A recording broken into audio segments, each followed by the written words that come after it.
പ്രധാനമന്ത്രി നരേന്ദ്രമോദി മഹിളാ സമ്മേളനത്തെ അഭിസംബോധന ചെയ്ത് കഴിഞ്ഞിരിക്കുകയാണ്. ശക്തമായ വിമർശനമാണ് ഇന്ത്യ മുന്നണിക്കെതിരെ പ്രധാനമന്ത്രി നടത്തിയിരിക്കുന്നത്. അതേസമയം സ്ത്രീ ശക്തി അതിന്റെ പ്രാധാന്യം ഉൾക്കൊള്ളുന്നുവെന്ന് പ്രധാനമന്ത്രി പറയുന്നു. സ്ത്രീ ശക്തിയെ അംഗീകരിച്ച ആദ്യത്തെ ഭരണമാണ് BJP സർക്കാരിൻ്റേത്. കഴിഞ്ഞ 10 വർഷം സ്ത്രീ ശക്തിയെ എങ്ങനെ പ്രോജ്വലമാക്കാൻ കഴിഞ്ഞു എന്ന ഭരണ നേട്ടങ്ങൾ കൂടി ലോക്സഭാ തെരഞ്ഞെടുപ്പിന്റെ പടിവാതിൽക്കൽ നിൽക്കുമ്പോൾ പ്രധാനമന്ത്രി എണ്ണി എണ്ണി പറയുകയാണ്. ഓരോന്നും പ്രധാനമന്ത്രിയുടെ, മോദിയുടെ ഗ്യാരണ്ടി എന്ന രൂപത്തിലാണ് നരേന്ദ്രമോദി അവതരിപ്പിച്ചത്. സ്ത്രീകളുടെ ശക്തിയാണ് രാഷ്ട്രത്തെ വികസിത രാഷ്ട്രമാക്കുക.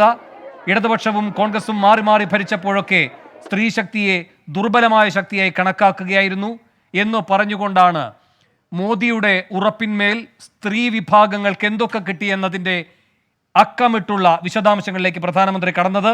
10 കോടി ഉജ്ജ്വല ഗ്യാസ് കണക്ഷൻ, 11 കോടി കുടുംബങ്ങൾക്ക് പൈപ്പിലൂടെ കുടിവെള്ളം, 12 കോടി കുടുംബങ്ങൾക്ക് ശൗചാലയം, 1 രൂപയ്ക്ക് സുവിധ സാനിറ്ററി പാഡ്.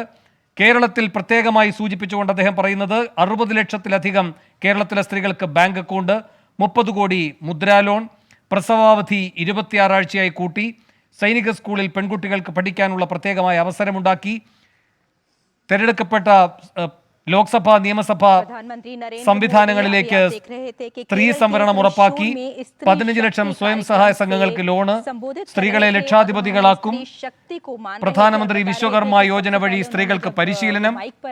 ഇങ്ങനെ 10 വർഷം മോദി സ്ത്രീ ശാക്തീകരണത്തിനു വേണ്ടി നടപ്പാക്കിയ പരിഷ്കാരങ്ങൾ, പദ്ധതികൾ, അതിന്റെ എല്ലാ വിശദാംശങ്ങളും മോദി പറയുകയായിരുന്നു. അങ്ങനെ പറയുമ്പോൾ ഓരോ വാചകത്തിലും മോദി ആവർത്തിച്ചത് അത് മോദിയുടെ ഉറപ്പ് എന്നാണ്.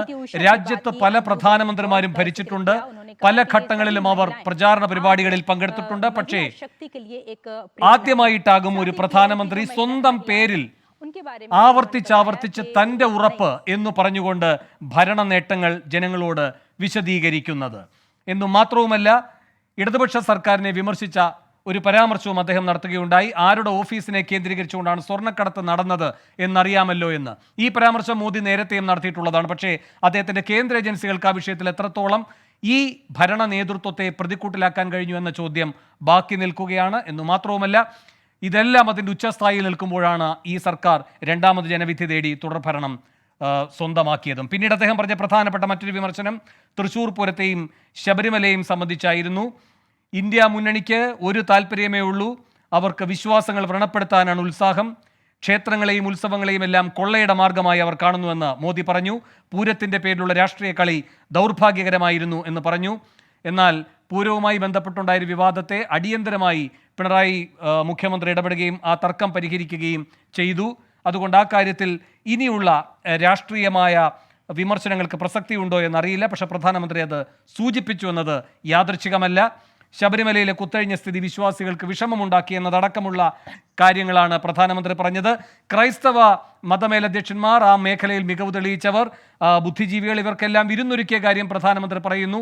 സർക്കാരിനെ പുകഴ്ത്തി ഇവരെല്ലാം എന്ന് പ്രധാനമന്ത്രി പറഞ്ഞിട്ടുണ്ട്. ഇനി ആ കാര്യത്തിൽ മതമേലധ്യക്ഷന്മാർ, അതിൽ പങ്കെടുത്തവർ തന്നെയാണ് വിശദീകരണം നൽകേണ്ടത്. അവരവിടെ സർക്കാരിനെ പുകഴ്ത്തുകയായിരുന്നു എന്ന്. അതേസമയം ഈ വിവാദവുമായി ബന്ധപ്പെട്ട് മണിപ്പൂരുമായി ബന്ധപ്പെട്ട കാര്യങ്ങളിലൊന്നും അദ്ദേഹം പ്രതികരിക്കുകയുണ്ടായില്ല എന്നതും പ്രധാനമാണ്.